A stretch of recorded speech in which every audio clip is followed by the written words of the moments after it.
ಮಕ್ಕಳ ವಿರುದ್ಧ 77 ವರ್ಷದ ತಂದೆಯ ಗಂಭೀರ ಆರೋಪ. ನ್ಯಾಯಕ್ಕಾಗಿ ಅಧಿಕಾರಿಗಳ ಮೊರೆ ಹೋದ ವೃದ್ಧ. ಎಸ್, ಜೀವನ ಪೂರ್ತಿ ಮಕ್ಕಳಿಗಾಗಿಯೇ ದುಡಿದೆ. ಮನೆ ಕಟ್ಟಿಸಿ, ಓದಿಸಿ, ಮದುವೆ ಮಾಡಿಕೊಟ್ಟೆ. ಆದರೆ ಇಂದು ನನ್ನನ್ನೇ ಮನೆಯಿಂದ ಹೊರಹಾಕಿದ್ದಾರೆ. ನನಗೆ ನ್ಯಾಯ ಬೇಕು ಎಂದು 77 ವರ್ಷದ ನಾಗೇಶ್ವರರಾವ್ ಸಾಯಿರಾಮ್ ಅವರು ಕಣ್ಣೀರಿನ ಮನವಿ ಮಾಡಿದ್ದಾರೆ. ಆಂಧ್ರಪ್ರದೇಶದ ಅನಂತಪುರ ಜಿಲ್ಲೆಯ ಕದೇರಿ ಮೂಲದ ನಾಗೇಶ್ವರ ರಾವ್ ಅವರು ಇದೇ ಆಗಸ್ಟ್ 10ರಂದು ತಮ್ಮ ಇಬ್ಬರೂ ಮಕ್ಕಳ ವಿರುದ್ಧ ಗಂಭೀರ ಆರೋಪ ಮಾಡಿದ್ದು, ಕಳೆದ 12 ವರ್ಷಗಳಿಂದ ಆಶ್ರಮಗಳು ಹಾಗೂ ದಾನಿಗಳ ನೆರವಿನಲ್ಲೇ ಜೀವನ ಸಾಗಿಸುತ್ತಿದ್ದೇನೆ ಎಂದು ತಿಳಿಸಿದ್ದಾರೆ. ತಮ್ಮ ಮೇಲಾದ ಅನ್ಯಾಯದ ಬಗ್ಗೆ ಹಲವು ಬಾರಿ ಅಧಿಕಾರಿಗಳು, ಮಾನವ ಹಕ್ಕುಗಳ ಸಂಘಟನೆಗಳು ಹಾಗೂ ಸಂಬಂಧಪಟ್ಟ ಇಲಾಖೆಗಳ ಗಮನಕ್ಕೆ ತಂದಿದ್ದರೂ ಯಾವುದೇ ಕ್ರಮ ಕೈಗೊಳ್ಳಲಾಗಿಲ್ಲ ಎಂದು ಅವರು ಆರೋಪಿಸಿದ್ದಾರೆ. ಇನ್ನು ಪ್ರಸ್ತುತ ಬಳ್ಳಾರಿಯ ಬೃಂದಾವನಂ ಕಾಲೋನಿಯ ಆರ್ ಮನೋಹರ್ ಅವರು ನಾಗೇಶ್ವರ ರಾವ್ ಅವರಿಗೆ ಆಶ್ರಯ ನೀಡಿ ವಾಸ, ಆಹಾರ ಹಾಗೂ ವೈದ್ಯಕೀಯ ನೆರವು ಒದಗಿಸುತ್ತಿದ್ದಾರೆ. ಅವರ ಮಾನವೀಯ ಸೇವೆಯನ್ನು ನಾಗೇಶ್ವರ ರಾವ್ ಈಗ ಶ್ಲಾಘಿಸಿದ್ದಾರೆ. ಇತ್ತೀಚೆಗೆ ರಾಷ್ಟ್ರೀಯ ಪುರುಷರ ಹಿತರಕ್ಷಣಾ ಸಮಿತಿಯ ಸಂಸ್ಥಾಪಕ ಅಧ್ಯಕ್ಷೆ ರಜನಿ ರಾಜ್ ಹಾಗೂ ಬಳ್ಳಾರಿ ಜಿಲ್ಲಾ ಅಧ್ಯಕ್ಷ ರಾಮಕೃಷ್ಣ ಬಲೀಜ್ ಅವರನ್ನ ಭೇಟಿ ಮಾಡಿ ಲಿಖಿತ ಮನವಿ ಸಲ್ಲಿಸಿರುವ ಅವರು ತಮ್ಮ ಮಕ್ಕಳ ವಿರುದ್ಧ ಕಾನೂನು ಕ್ರಮ ಕೈಗೊಂಡು ನ್ಯಾಯ ದೊರಕಿಸಿಕೊಡಬೇಕೆಂದು ಸರ್ಕಾರ ಮತ್ತು ಸಂಬಂಧಪಟ್ಟ ಆಫೀಸರ್ಸ್ಗಳಿಗೆ ಮನವಿ ಮಾಡಿದ್ದಾರೆ. ಬ್ಯೂರೋ ರಿಪೋರ್ಟ್ ಹೇಮಂತ್ ರಾಜ್, ಸೂರ್ಯ ನ್ಯೂಸ್ ಕನ್ನಡ, ಬಳ್ಳಾರಿ. ನಮಸ್ಕಾರ, ನನ್ನ ಹೆಸರು ನಾಗೇಶ್ವರ ರಾವ್. ನಾನು ಆಂಧ್ರದಲ್ಲಿ ಕದಿರಿನಲ್ಲಿ ಇದ್ದೀನಿ. ನನ್ನ ಮಕ್ಕಳಿಬ್ಬರು ನನ್ನ ಗಂಡು ಮಕ್ಕಳು. ಅವರಿಗೆ ಎಲ್ಲ ಆಸ್ತಿ ಗಿಸ್ತಿ ಮಾಡಿ ನಾನು ಅವ್ರಿಗೆ ಕುದಿರಿಸಿ ಎಲ್ಲ ಮದುವೆ ಮಾಡಿ ಓದಿಸಿ ಎಲ್ಲ ಮಾಡಿದ್ರೆ ಅವರೆಲ್ಲ ಕೈನಲ್ಲಿ ಇಟ್ಕೊಂಡು ನನ್ನ ಹೊರಗಾಕ್ಬಿಟ್ಟಿದ್ದಾರೆ. 15 ವರ್ಷದಿಂದ ನಾನು ಹೊರಗಡೆ ತಿರುಗಾಡ್ತಾ ಇವಾಗ ಬಳ್ಳಾರಿನಲ್ಲಿ ಮನೋರಂಭ ಅವ್ರ ಹತ್ರ ಬೃಂದಾವನ ಕಾಲದಲ್ಲಿ ಅವರ ರಕ್ಷಣೆಯಲ್ಲಿ ಇದ್ದೀನಿ. ಅವರೇ ನನ್ನ ನೋಡ್ಕೊಂತ ಇದ್ದಾರೆ. ನನ್ನ ಮಕ್ಕಳನ್ನ ಏನ್ ಕೇಳಿದ್ರು ನನ್ನ ಇದು ಮಾಡಿದ್ರೆ, ನನಗೆ ಆರೋಗ್ಯ ಚೆನ್ನಾಗಿಲ್ಲಿದ್ರು ಅವ್ರು ಕೇರ್ ಮಾಡ್ಲಿಲ್ಲ, ನನ್ನ ಹೊರಗಾಕ್ಬಿಟ್ಟಿದ್ದಾರೆ.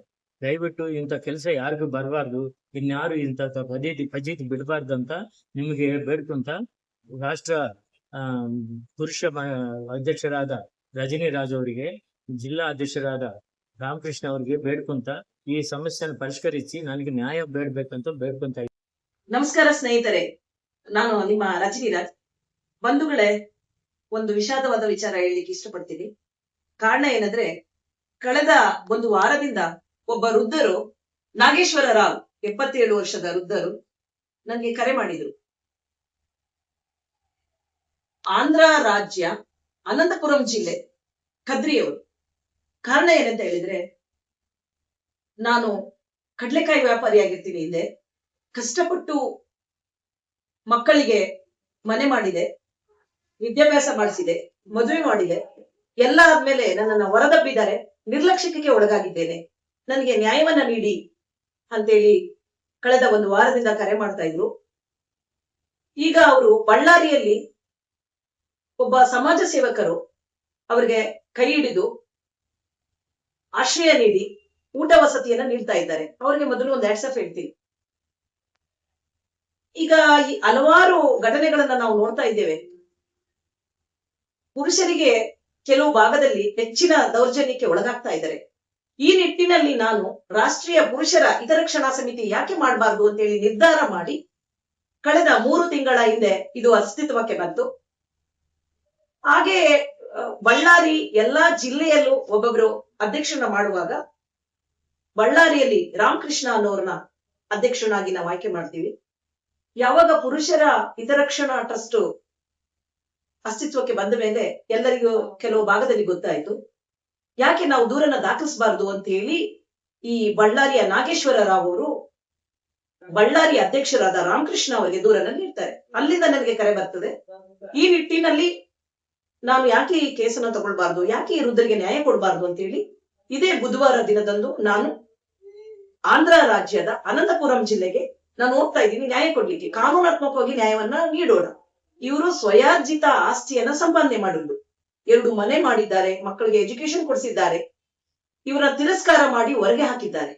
ಇದನ್ನ ಕಾನೂನಾತ್ಮಕವಾಗಿ ನ್ಯಾಯವನ್ನ ನೀಡುವ ನಿಟ್ಟಿನಲ್ಲಿ ಇದೇ ಬುಧವಾರ ನಾನು ಆಂಧ್ರ ರಾಜ್ಯಕ್ಕೆ ಹೋಗ್ತಾ ಇದ್ದೀನಿ. ಇದು ಆಂಧ್ರ ರಾಜ್ಯಕ್ಕೆ ಇವತ್ತು ವಸ್ತಿನಲ್ಲ ಹೋಗ್ತಾ ಇರೋದು, ಇದು 2ನೇ ಬಾರಿ ನಾನು ಹೋಗ್ತಾ ಇರೋದು ಆಂಧ್ರ ರಾಜ್ಯಕ್ಕೆ ನನ್ನ ಸಹಪಾಠಿಗಳು ಕೂಡ ನಾವು ಬರ್ತೀವಿ ಮೇಡಮ್, ನಮ್ ಕೈಯಲ್ಲಾಗಿದ್ದು ನಾವು ಸಹಾಯ ಮಾಡೋಣ, ಅವ್ರನ್ನ ತಿರಸ್ಕಾರ ಮಾಡಿ ಹೊರಗಾಕಿರೋದ್ರಿಂದ ಅವ್ರ ಹತ್ರ ಹಣ ಇರುವುದಿಲ್ಲ, ನಾವೆಲ್ಲ ಸಹಾಯ ಮಾಡೋಣ ಅಂತೇಳಿ ನನ್ನ ಜೊತೆ ಕೈ ಜೋಡಿಸ್ಲಿಕ್ಕೆ ಬಂದಿದ್ದಾರೆ.